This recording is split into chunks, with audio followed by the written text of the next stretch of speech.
Good evening, everyone. I'm Radhika Gupta, MD and CEO of Edelweiss AMC, and on behalf of the entire team, delighted to welcome you to yet another edition of Edelweiss Connect by Edelweiss Mutual Fund. This is a connect that many of you have written in about, and I think we have a very interesting guest. She has a large fan club among investors and advisors. Uh, I again don't need to introduce her, but I'm going to have fun with this. So I'm delighted to welcome Monica Hallan. Monica Hallan is, of course, a household name, well known personal finance writer, speaker, author who is very passionate about getting people to make good money decisions.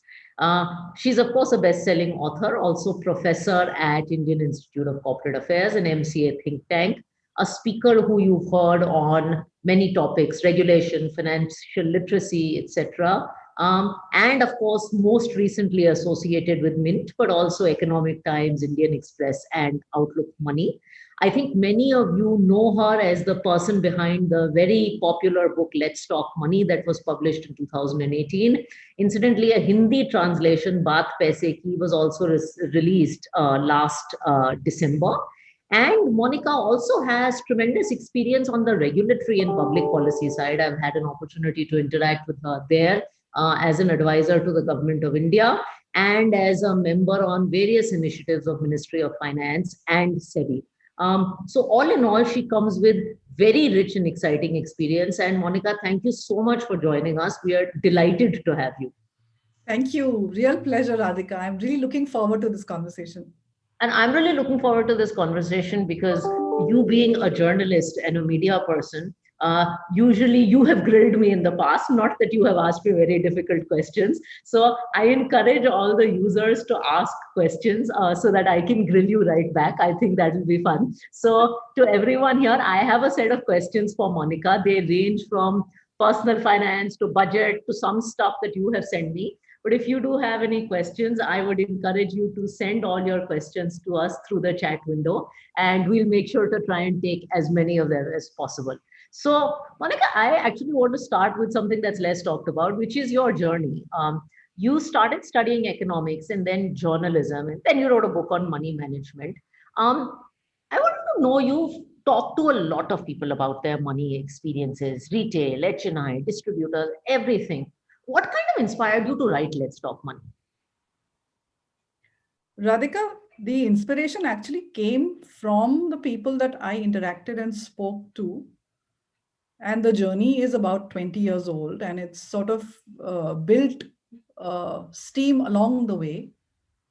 I muddled into this genre, personal finance. So I joined a magazine called Intelligent Investor in 1998 when there was nothing called personal finance. So I've basically got in not on the ground floor, but underground in this space. So I sort of, there's a DNA of this space, which is also my DNA for some reason. And as I would talk to people, as I would explain the way that I saw personal finance and I saw decision making, that question would always come to me is that we can hear you, but is there anything we can read?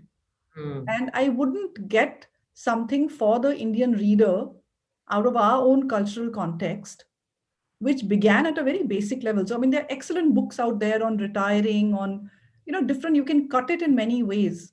But I thought there is still a simpler conversation because the conversation from literally, village level NGOs, which I have done, to high fashion, very HNI groups of women and men, it just told me one thing, that we don't even know the basics, and we are talking of derivatives, we're talking of leverage.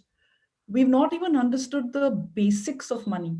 So that was really my insight, that there is a simpler conversation. If we get the fundamentals of what we are doing, why we are doing right, then we can build a very strong foundation and then construct whatever uh, castle we want on that. So that was just the insight, that it was actually demand led, that could you write this book, please? And I think there's a sort of a very important point that I think we in financial services miss there, Monica, which is that the level of financial literacy is obviously low. And, while there are a lot of great Western books and Buffett examples and all of that, you also need a much more Indian context to these conversations because that's what relates to you. And incidentally, on this, I wanted to bring up, Bollywood as a topic, but I'll come to that. Um, I think we all say that Indians are very good savers. I mean, we've historically been savers. We are less eager investors. We still love, I mean, we've adopted new phones, we've adopted new foods, we've adopted new ways of life. But in many ways, a lot of people, my own brother included, they are still very obsessed with FD investing in some traditional insurance. And I know you give this analogy, which I want you to talk about how films have changed, but money management hasn't. And Bollywood and money is very close to my heart, which is why I thought I'd ask you about your analogy. Thanks, Radhika. I have a set of slides very quickly, 4 minutes, if you allow, if I can share. Absolutely. If they have movie pictures, then they're allowed. Yes, definitely. So, Radhika, thank you for the question. It is, and Bollywood does map very, very clearly our relationship with money. We've been a traditionally very poor country, and the only way to get rich was to be bad, to be evil, to be corrupt. And this comes to us from, across time. So Hmm. this is this just after independence. This is the evil money lender. This is Mother India, and the power is all with this horrible, debauched, rich guy who's feeding on the lifeblood honor of the poor. And the poor have no option but to just survive. And uh, there is really, it's a hopeless story. And then you move to the 70s. The nature of the poor begins to change. So the poor is now on a higher moral ground. The rich guy is still evil, but he's now the smuggler. He's smuggling gold. And he's got his bangla, gadi, daulat. But the high moral police officer is poor, but he's got his mom. So that conversation between the rich and the poor begins to change a bit. He's less destitute, but he's still very poor. And then you have Kala Patthar. This is again one of those iconic movies. Again, Hmm. the rich guy is the rich coal miner. He's feeding on the lifeblood of the coal miners who are risking their lives. And remember, this is coming in the backdrop of the nationalization of coal mines by Indira Gandhi, and the country took a U-turn that time into being socialist. And so that nationalization triggered off a whole lot of movies, and this was one of those iconic movies. But the poor guy who's the leader of the miners, Amitabh Bachchan, he understands his rights, and you've got one of them becoming one of us as the poor guy, where Shashi Kapoor joins hands with the poor guy. So there is a whole different conversation about the rights of the poor. And then you have the liberalization of 1991. It takes a full decade before money stops being bad. Hmm. And Dil Chahata Hai was this some seminal movie which sort of triggered off this change in attitude about how we look at money. Money was a backdrop, wealth, lifestyle was a backdrop to this movie. You didn't comment on it, it was just taken for granted. And you have a woman who's drinking wine and who's not a bad girl. She's not a prostitute and she's drinking wine. It's the lifestyle thing. So it took 10 years after 91, but that transition happened. And then you have Gully Boy 2 years back. He's a poor slum boy, but he wants to, he wants to get rich. He wants it all. He doesn't want it for his poor mom or his marriageable age sister. He wants it for himself. And he's saying, Apna time aega. Hmm. And that is my sense of surprise that we have changed our attitudes towards money, but the way we invest is still very 1970s. Hmm. Radhika, that's my Bollywood story. No, thanks, Monica. I think so. I really enjoyed the movie kind of run through from the 50s. And I think Bollywood, in some way, is also reflective of the aspirations of youth. I mean, in the 70s, you had people, anti corporate and celebrating Shairi and not being employed. I think Lata Venkatesh said this. And then you, as you said, you have movies like Gully Boy, you have movies like Zindagi Na Milegi Dobara, where you celebrate wealth and celebrating the benefits of wealth. So it's really interesting. Now, I think in the book you've also talked about 5 golden rules as far as money management are concerned. Can you just talk about snappily what are those 5 rules? So, Radhika, essentially, I start from basic foundations to say that unless you separate out your savings from your spending, and that's the rule one, that you need a cash flow system. So even people who with MBAs who make a lot of money for their uh, PMS schemes or the mutual funds, or they do currency derivatives, and these are conversations I've had. They're doing high finance, but they don't know what to do with their money. So this was just this insight to say that we all need a cash flow system in Hmm. our own money lives. So simple insight of separating out your spending and saving. I use a 3 bank account system, and everyone can modify according to, it's really a personal journey. So the insight only is that you separate out spending and saving. I like to have an income account. I move money that I spend into a second account. The money which has to be saved and invested goes to a third account. So that's one. The second is you need an emergency fund. So a lot of people don't save long term simply because they think that you will need money, and you do. Yeah. So between 6 months to 2 years, again, depending on lots of things, it's a personal decision that you keep 6 months money in an easy to access place. No shame in putting it into a fixed deposit. If you understand debt funds, absolutely go for it, but you need to understand them first, or you need to have a very good financial advisor, pay the fees, and then use the services. You need sensible insurances, and that's a whole conversation. Which I Medical, will ask you about later. We're not going to let you run away without talking about insurance. home insurance, life insurance, of course, only pure term plan. And I'll again tell you later why I have such strong views about this product. Uh, you have to understand that real estate is not always a winner. It can lose, it has been losing. So please count all the costs of real estate. And the fifth is that unless you give your money equity allocation, you're not getting your money to work hard enough. By equity allocation, I don't mean to go into derivatives or direct stocks, but please use the mutual fund route to give your money equity allocation, either through an index fund if you don't understand funds, if you can, or you have a good financial advisor. Then managed funds are doing extremely well.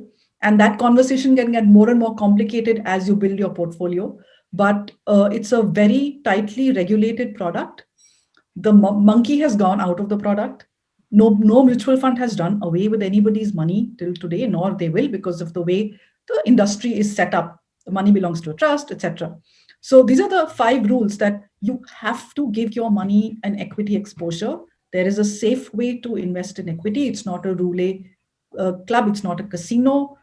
The stock market has a logic. So you need to understand some of that so that your money can work hard for you over the long term, Radhika. And I really appreciate, and look, I come from a bias running a mutual fund, but I really appreciate the fact that you clarified the point about mutual funds and equity. And I'll ask you more about this later, and the regulatory paradigm, because, unfortunately, what happens in markets like these is there is so much rumor mongering, and, there'll be one incident here or there, and then there'll be rumor mongering about who's accountable, etc., etc. So I'm just glad you made that point about regulatory paradigm. And it comes from, a place on someone who's worked with the government so closely and the regulators so closely. Since you talk, Monica, about different asset classes in this, look, asset allocation has been a very widely used word in personal finance. I think 2020, everybody sort of said, okay, if I did my asset allocation right, I did it well. What people struggle with is how does one approach this and figure out what is the right asset allocation for him or her, and do the old thumb rules work? So, do you have any simple thumb rules here that someone can take with them? So asset allocation is absolutely important. And even people who are very high risk got caught in March. I wish I had had a better allocation. I wish I had had more in debt so I could have invested when markets tanked 30%. So all of us learned lessons. And mine was that, oh, I should have had a little more in my debt funds. So I could have just bought when there was a 30% crack in the market. Um, the one way to understand asset allocation, people don't really, they're just words, diversification. Uh, they don't understand that asset allocation, you've got to marry your asset allocation at a point, and unless something changes, you don't change that. And you need to look at it as a thali meal. You have different parts of your diet in protein, carbohydrate, minerals, sugar, fat, all of that. And an 18-year-old boy will have a very different thali than my 85-year-old father, right? So diabetic person will have a very different looking thali than a person who's growing, who needs that protein and muscle and fat. So it's a very personal thing. It depends on who you are, how far the use of the money that you're investing is. Depending on those things, then you decide how much of your money you're going to put for the long term, which is really equity, and how much you will keep for nearer goals, or things which will come in the next 3 to 5 years. So even 5 years is, middle level goals. My long term begins after 6, 7 years. That is money really for later. And depending on really, how your own situation, then you make your allocation. So very difficult. I mean, I can say this usual 100 minus your age, all that works. These are just sort of starting. You can start a conversation with that, but Yeah. you can't generalize because every person is different. There could be a 70-year-old man who has no liabilities, is very happy taking risk. He's got his government pension coming, Yeah. and he's saying, I'm building wealth for my grandchildren. I'm going to do 80% equity. Who am I to argue with him? Even if I suppose I was his planner, he's got a government secure pension. He's got his things sorted out, and he wants to be 80% into equity. He completely fine. There's a 30-year-old guy. He's got his dependent parents. He's got a wife. He's got 2 kids. A private sector job, he can get fired anytime. I would build a very conservative portfolio. So please understand that it's very personal. Usually, most people do need advice. It is a lifetime of your earning. This Hmm. is money is one thing which is your true friend. Your relationships may crack. This is the one thing that you, in a dying moment, you still have your money, and that is what you leave for your heirs or your spouse. So the faster you understand your own portfolio and the needs, the better it is for you. I love that example you gave. And so the 70-year-old man in our house is my father, right? He's retired. He's got a government pension. All his liabilities are done. He's got a home, and he's actually 80% equity. And he loves it. Fantastic. Super aggressive. And so Yeah. the 35-year-old, 37-year-old person is me, who is in a high risk private sector job, married to another person in a high risk capital markets job, who incidentally has a very conservative asset allocation. So that's just me speaking right there. I mean, it's as you said. Absolutely. Absolutely. I mean, these are the look, this is the conversation that we need to have with people who are onboarding mutual funds, to Yeah. say it depends. I can't tell you. So I get asked, Radhika, all the time, Mm. tell me 5 funds. And my answer is, I'm not licensed by SEBI to tell you. I mean, what do I say? I can't give you 5 funds. I don't know what I don't know what you're doing. Sometimes I get asked what's the best Edelweiss fund for me, and of course it'll be an Edelweiss fund. But we run everything from an overnight fund to a small cap fund, and Exactly. I don't have a great answer to that Yeah. question. Yeah. Yeah. I pick up one thing you said, which is that money is always your friend. And I don't want to be monos, but I want to talk about this in the context of women. But I also want to talk to all the men who are listening. Yeah. You and I have talked about this a lot. Women don't get involved in personal finance. I wanted to give you a message as to why women should get involved in personal finance, but I also, because there are probably more men on this call than women, as to why men should get women involved in personal. Homemakers also work. Yeah. uh, they usually are not credited with this responsibility because it's thought that they will not understand it. And women who work both inside and outside the house have already too much on their plates in most marriages, so that the one job that men are willing to take over is money management. So the woman happily gives this power away. So it may sound very harsh, but that is actually that's what I have story after story after story to tell on how even very high earning women just give their power away, and they get a pocket money from the husband so that they can buy chappals or whatever. So in situations of divorce or widowhood or older age, you are left underfunded if you give this power away. So it is absolutely essential that you control your money. And if you don't work outside the home, it is even more important to understand what the flows of money are, what comes in, how much goes out, in whose name are the assets being built. Because the Indian law doesn't recognize community of marital property, which means Mm. assets built during a marriage are not split 50-50 in case there's a divorce. They belong to the person who bought it. So a lot of women think, हाँ half half हो जाएगा, half half नहीं होता है. वो, women get the kids and the bills. Mm. So that I'm not saying that every relationship ends that way, but it is better to put on your own oxygen mask before you dissolve yourself into looking after everyone else. So Radhika, the one reason, and women are very smart, so if you understand the fixation with gold that Indian women have, it is this: they are certain amount is given at the time of marriage, and that's how shared in the family father's side of the Yeah. property. She dare not ask about the in-laws property because, well, she's, you'll be called a gold digger immediately. The only thing she has control over is gold. So women who don't have gold and have not onboarding modern financial products are the ones really at risk. I can go on this because I have heard horrendous stories. No, I've seen horrendous stories, Monica, in my family, and I heard this from Smriti Irani once, in the context of something you said, which is about this being complicated. And she's like, if you're smart enough to manage your home, and if you're smart enough to run a career, you're pretty smart to manage money. I mean, she was like, buying mutual funds cannot be that difficult. Like managing Right. much. So you do a lot of difficult things. This is Right. just not a task worth outsourcing.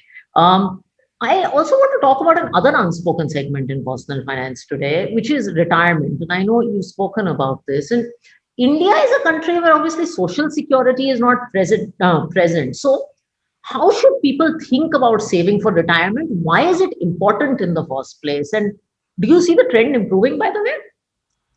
I think there is a lot of focus on retirement. People have understood that it costs a lot. And also, I think once you grow into your 50s, once you come into my side of the story, you begin to see your own parents getting very old. And you do understand that that is waiting for you, just a few years down the line.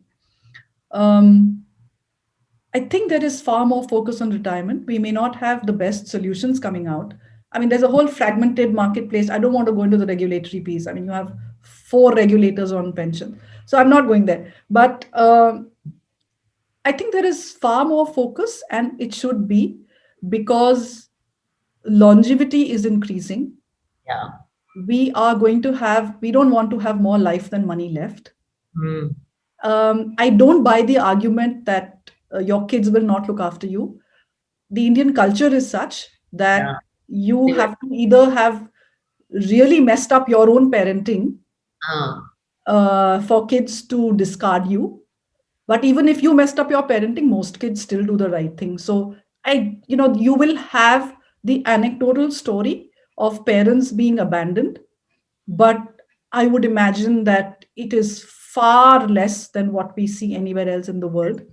I'm not for a minute advocating that that is your retirement solution, but all I'm saying is that you do need to start thinking because you have your own lifestyles to maintain, right? So if you don't want to be dependent on your kids and run after their kids, your grandchildren, and you want your independence, you want your golf, you want your coffee with your friends, you want your lifestyle. So retirement is actually about your lifestyle now. So if you want your independence, your lifestyle, and your own medical facilities in your own hands, you have no option but to prepare. And that really, Radhika, becomes this conversation. And it's very easy to dismiss it with a laugh and say, Kal ka kya pata, we may not live. But kal ka kya pata, what if you do live? So, this decision, will I die tomorrow or will I die at 100? And that is the Mm. question I don't know the answer to. So I have to prepare for both. So I want my today, but I also, if I survive tomorrow or today, I and then the next all the days till I hit 100, I want to have what I have today, in terms of my lifestyle. So I think that is the way to look at retirement, really. And I think more people want to, as I talk to people who are my age, more people want to retire by 50, right? They want to retire by 45, 50. And I guess Atmanirbharta has become the fashionable word today. So while I agree with you in the context of kids, I mean, retirement is ultimately about achieving that Atmanirbharta of lifestyle. So I think it's very important. Okay, so I want to ask you a question about my pet peeve. Of course, you talked about mutual funds, and I think mutual fund investments are on the rise. But I have this fundamental belief that the single most used and abused statistic in terms of mutual fund investing is the last 1 year return. Like, you have a fund that does well in the last year, and I've seen it with my own funds or any fund, and suddenly investors flock to this. So there's so much investor education happening about look at the risks, etc., etc., do asset allocation, all this good stuff. And yet, so much buying happens on 1 year return. I mean, I almost know, by the way, and I'll get into trouble for saying this, that if one of my schemes stops the 1 year return chart, I'm going to get a lot of money into it. So, I wanted to ask you how mutual fund investors should think about investing, especially a lot of the newbie investors who fall for this. I think it's very important that they get the right advice, because it really is somebody is advising them. Yeah. Whether they're looking at the media reports, whether there is an advisor, whether there is somebody in the neighborhood who tells them what to do. So I think it is this advice, and also uh, if they followed a portfolio approach, if they actually built a portfolio for their goals, and goals needn't be a hard goal like a holiday or education. Goals could be safety, liquidity, and growth. You could have abstract goals and yet service those goals with a portfolio approach. I built one for my nephew who's just like 23, first job, and he doesn't have hard goals that I want this much. He said, I know that I want some money liquid, I want some of it safe, and I also want to grow. So we Okay. built a portfolio around with those goals. So till this portfolio approach comes in and we understand this better, I think people will still run after last year's winners. And I think it's a very powerful thing to show them that quilt, where every year there is a new winner, and that Mhm. winner next year usually goes to the middle or the bottom of the next year's winners. So I think those initiatives are very important to say, you're just buying last year's winners. I mean, I know the US tech funds, they give 40-45%, and there's whoosh, so much money coming into it. um yeah, it's an ongoing thing. So um from the time that people lined up and bought a mutual fund thinking there was they were getting it cheap, there was a premium, or Or NAV. sorry. The latest is 10 rupee NAV ka NFO. हाँ 10 रुपए में अभी ले लो. So from that we have moved a whole lot, and I have to compliment both the funds and the sellers. There's been a lot of IFAs who've done so well on this education piece, Yeah, they have. that they really have done. I mean, I think India is one of the few markets, when markets crack, actually retail investors buy more. It's a win. It's really a win. I mean, look what happened when through the February material which said that don't buy last year's winner. Or somebody is putting you into a small cap fund as the first fund that you have.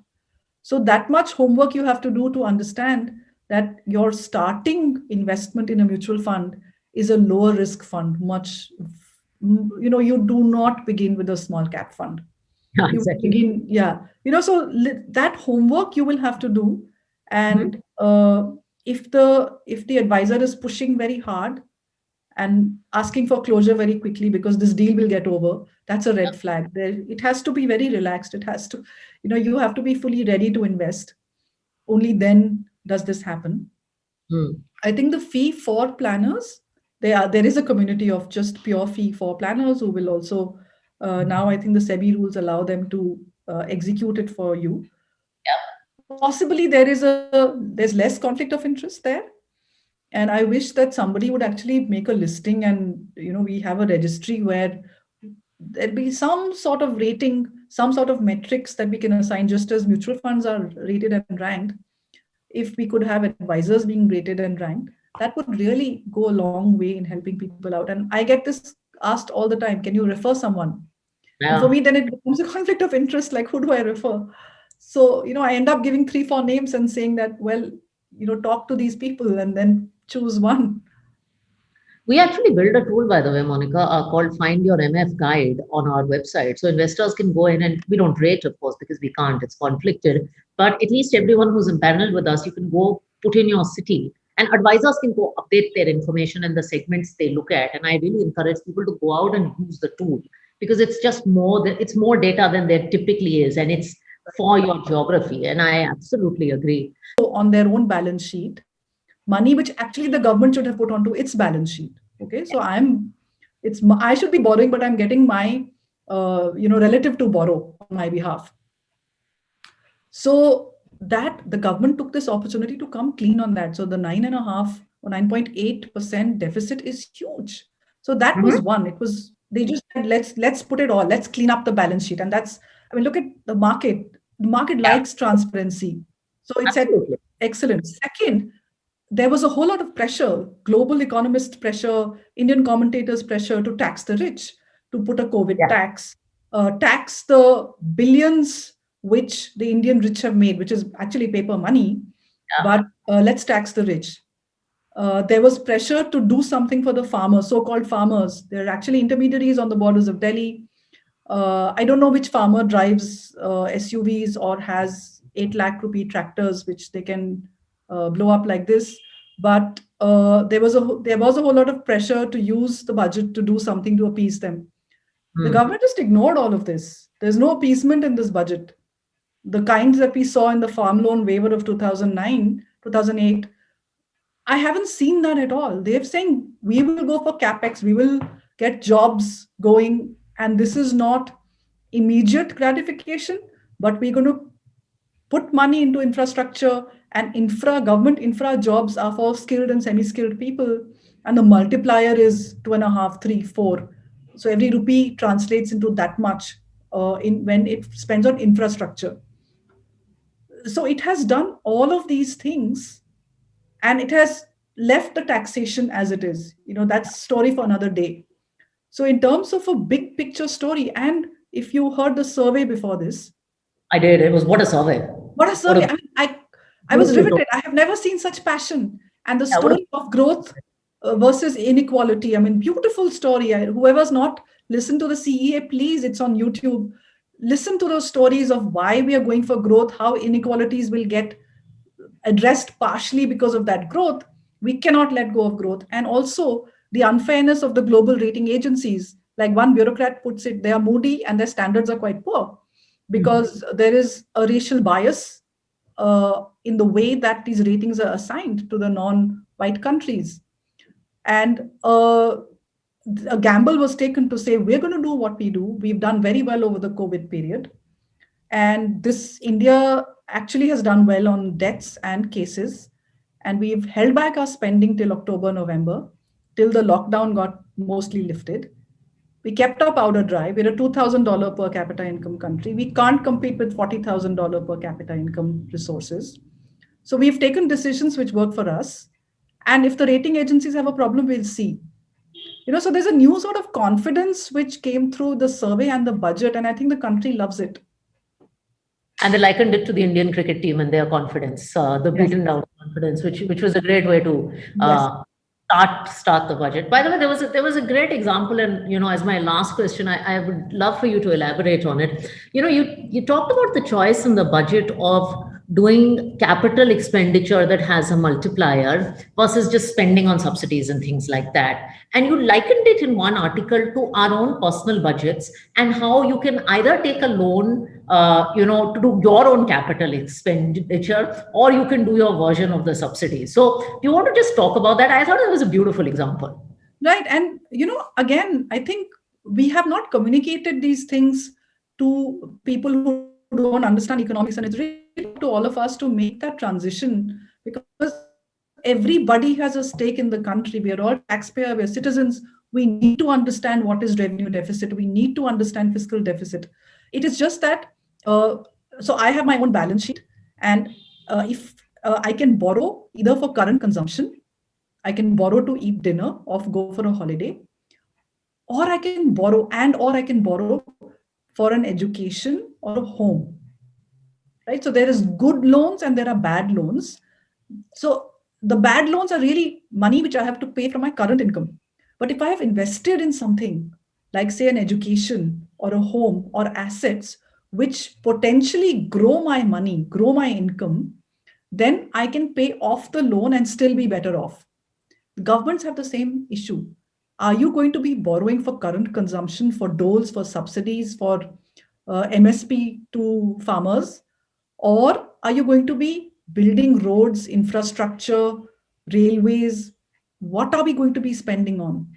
And that really was the decision that was taken, that we are going to go for building capital. We are going to, this is like me saying, I'm going to go for an education loan so that 2 years later, my propensity to earn is double, Higher, yeah. right? And I think I think it's a beautiful lesson for our own budget. So I love the piece, and that's why I asked. So Monica, I am going to, before I go to some of the social and live audience questions, and encouraging everyone to post any more questions if you have some. We have quite a few already. I am going to do a quick rapid fire with you. I promise I will send you a hamper. We call it rum with Radhika, even though there is no rum. I'm only drinking coffee, guys. So don't get me into trouble. But it's rapid, and there should be fire. With you there can't be anything less than fire. Okay, so since you started with Bollywood, Vidya Balan said films are about entertainment, entertainment, and entertainment. What is good money management about? Confidence, Confidence, confidence, confidence. just confidence, just Super. confidence. If you have confidence that you can do it, then you can. Absolutely. It's not rocket science, it's just money. And we are inherently good with money. Yeah, that we are. Okay, the next one. In your opinion, the single biggest money mistake that investors make?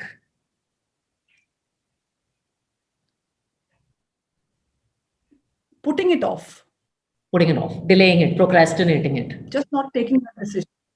Just not taking that decision, saying, I'll do it tomorrow. Just बाद do में it today. Whatever you do, just do it today. हाँ, बाद में देखा जाएगा. देखा जाएगा. That's a good one. Okay. An innovation in the last few years in terms of investment products in India that you've really liked? SIPs. I have no doubt SIP. that this is the product which matched the earning and saving rhythms of the Indian middle class with a product. So just fantastic.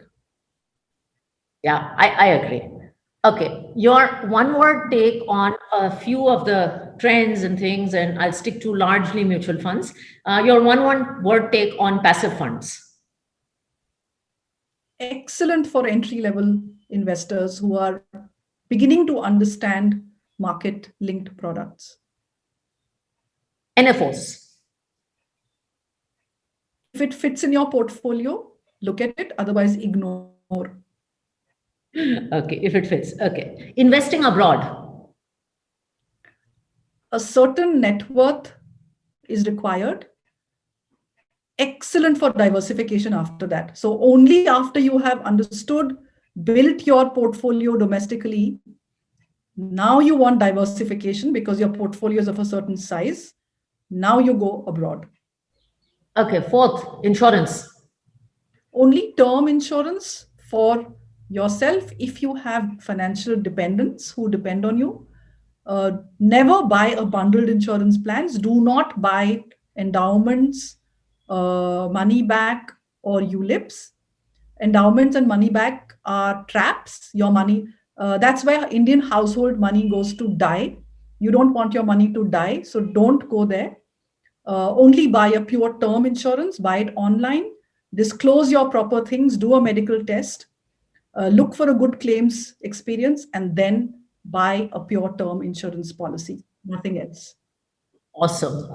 That was very, very frank. Okay.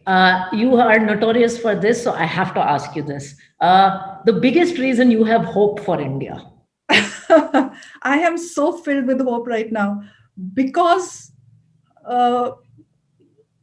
we are coming out of a colonial mindset at a nationwide level. There's a resurgence in India, and this is the stranglehold of the elite Indian on the thoughts of the narrative is being broken, and the Indian resurgence is just beginning. And that is why I'm so hopeful. I'm very optimistic too. We are in the hope of India kind of camp, even though we get trolled for it. Okay, my last two questions. If I made you the SEBI chairman for a day, what is the one? Yes. If I were SEBI chairman for a day, I would stick my neck out and try and annex IRDA into myself. Try and take IRDA. I so knew you would say that. Like, that was a very predictable answer. Okay, your last question in rapid fire is, if I made you finance minister for a day, and this is after the budget, what would you do? I would merge all the regulators. There'll be RBI and there'll be one regulator which does everything else. RBI looks after banking and everything else is looked after by a united regulator. So these artificial boundaries between forms of product goes away. Regulation will be by function, which means the use of a product will determine its rules and not because it sits in a particular regulatory turf. Awesome. So great answers. I have lots of questions from the audience, but I'm just going to take a couple, Monica. One is, and I have to take this one, is there are a lot of people who have questions about debt funds. Someone says, after the credit fiasco, I'm afraid of debt funds. What is the way to select and invest in debt mutual funds? SEBI has just come out with a riskometer. It's not been fully tested yet, but I have personally seen the work which has gone into constructing that riskometer. I am very hopeful that for people who are using a debt fund to make the safe part of their portfolio, who are using it as an alternate to a fixed deposit, should stay with the low risk part where the needle is pointing to low risk. It will get you lower return. But remember, the idea is not to make very high equity like returns on your debt portfolio.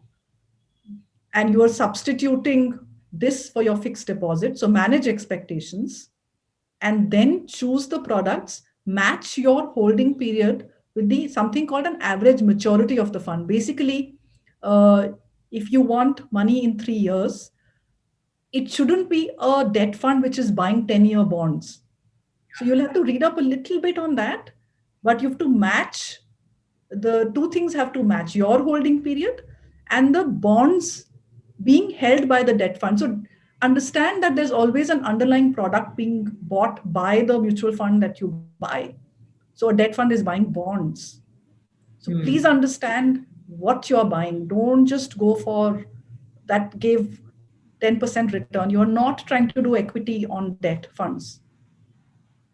And I think, I'm just going to elaborate one point, and this question comes from someone who's 60, but it's a common concern. Look, interest rates have come down. We are a country that has historically been sort of benefited from high interest rates. Inflation, people think, is going to move upwards. And they're asking if, at the age of 60, does putting, 2/3 of your money into NPS or any of these kind of things make sense? Equities are expensive. So there's a lot of that conundrum. So what I wanted to ask you is, how should people think about debt in this sort of low interest rate and potentially rising inflation paradigm?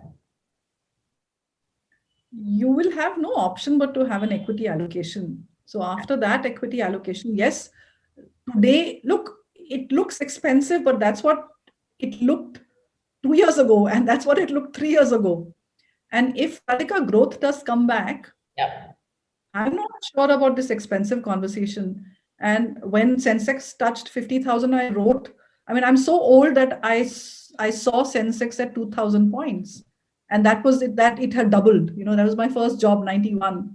Harshad Mehta had just bought his yellow Lamborghini. And, that's how old our generation is. So I have seen this 2,000 Sensex grow to 50,000, and every milestone I was told, ab girega, ab to pura scam hai, ye to khatam hai. You have to understand that markets have a logic. There are fundamentals. Companies in the Sensex keep changing. So you have no option but to have an equity allocation, and then you can have different products. Fixed deposit give you real good safety. It doesn't, it's tax and inflation negative. You will have to build a bond portfolio. And again, these are complicated things. So you will either have to read a lot or pay the fees for a financial advisor and get a good portfolio built, please. I think, great point there. I wanted to ask you one question. So this was from someone who's 60. This is from someone who's very young. One of the things you said in the rapid fire was not to procrastinate. And I think he's asking you a personal question that people keep saying, oh, right time to enter the market, wrong time. I think our industry overthinks this timing. How do you get the courage to start saving and investing? And this is from a young person. Right. You are watching too much of television. You're watching all the speculator Bollywood, Hollywood movies, and you Yeah. think you've got this giant corpus that you'll go and hit the market with today, and you'll make, we have very simple, ordinary lives. We earn some money, and every month there's a little bit of saving. And your only decision is that month after month after month, whatever it is you're saving, 5,000 rupees, 5 lakh rupees, I don't know what your saving level is. Whatever it is just this habit of every month saving this small amount of money rather than having 5 crores and going to the market and buying some penny stock and doubling it. Speculators have a very important role in the market. I'm not dissing them at all. They are extremely important professionals. But we are not speculators. We are retail investors, and we should never forget that. As retail investors, I don't care where the market is. I literally don't care. Most days I don't know where the Sensex is. It doesn't matter to me. So if you're beginning your investing journey, it's a good thing not to go with a large amount. You go with what your monthly saving is and start your SIP. It's such a simple thing to do. Okay, so my last question is going to take off from the penny stock point you mentioned. And someone asked this. Obviously, GameStop and what happened is all the rage. And an investor is asking two questions. What prevents a GameStop from happening in our market since you've been very close to the regulations? And what should investors do to stop getting trapped in stuff like this? So investors need to understand that day trading and speculation is not investing. You can have fun with it. So typically what I tell people is you have that itch, keep 5% of your savings and just get that itch out of your way. But 95, can you do solid portfolio based, boring investing? Investing is very boring. But if you really have that itch, use a little bit of your money. Maybe it multiplies, maybe it vaporizes. And on the regulation piece, I think SEBI has very strong regulations which possibly will prevent something like this. Look, operators will always find ways around it. But I think intrinsically, the markets in the US and India are different. Our regulations are fairly tight. Possibly that will not happen in India, but it is very attractive, especially to the younger generation, to think that they can instantly tomorrow get rich. If you think you can, try it out. And Radhika, I have to tell you the story. I have got trolled on Bitcoin a lot because I've gone on saying that this is not an investment in my book. It still doesn't make it because I don't know what happens to this Bitcoin after 5 years. I am fairly confident what will happen to the Sensex and Nifty after 5 years in terms of broad direction. And Bitcoin's not regulated, Monica. So every time I get the question on Bitcoin, I was like, would you buy a chit fund? I mean, right. So, and so then when I saw the trolls, I understood that they were young people getting their father's retirement money to punt on Bitcoin. And I actually tweeted that, use your own money, don't use your dad's money. And the trolling instantly stopped. So if the young people listening, earn your own money, use that to punt. Don't use your parents' retirement money to build castles which will turn to dust, because the government may just regulate it out of the market, and then where are you? So don't take punts with your parents' money.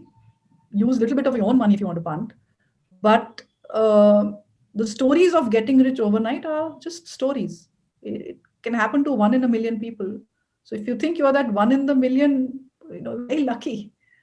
But real life is about just hardcore habit, money habit. And it can happen to 1 in a million people, or it could happen to you for 3 months. But unfortunately, life is not 3 months, right? Investing is not 3 months. I mean, you said you've been around since the Sensex was at 2000. So I think it's also about seeing that journey from 2000 to 50,000. That's very, very important. So I realize we have run out of time. If you have any other questions, I think you can tweet them to Monica Hallan. Monica's on Twitter. She's Monica Hallan. And we just want to thank you so much, Monica. We covered everything. We covered personal finance, we covered movies, we covered the budget, we covered insurance. We had lots of fun with the rapid fire. We covered advice. And I think there was some very solid, basic advice told in a very simple way. So we really appreciate you doing this with us. Thank you so, so much. Really appreciate it. And we really appreciate the very large number of people who turned out for the session and were so excited about it. We are going to now convince Monica to come back very soon. Happy to, always happy to talk.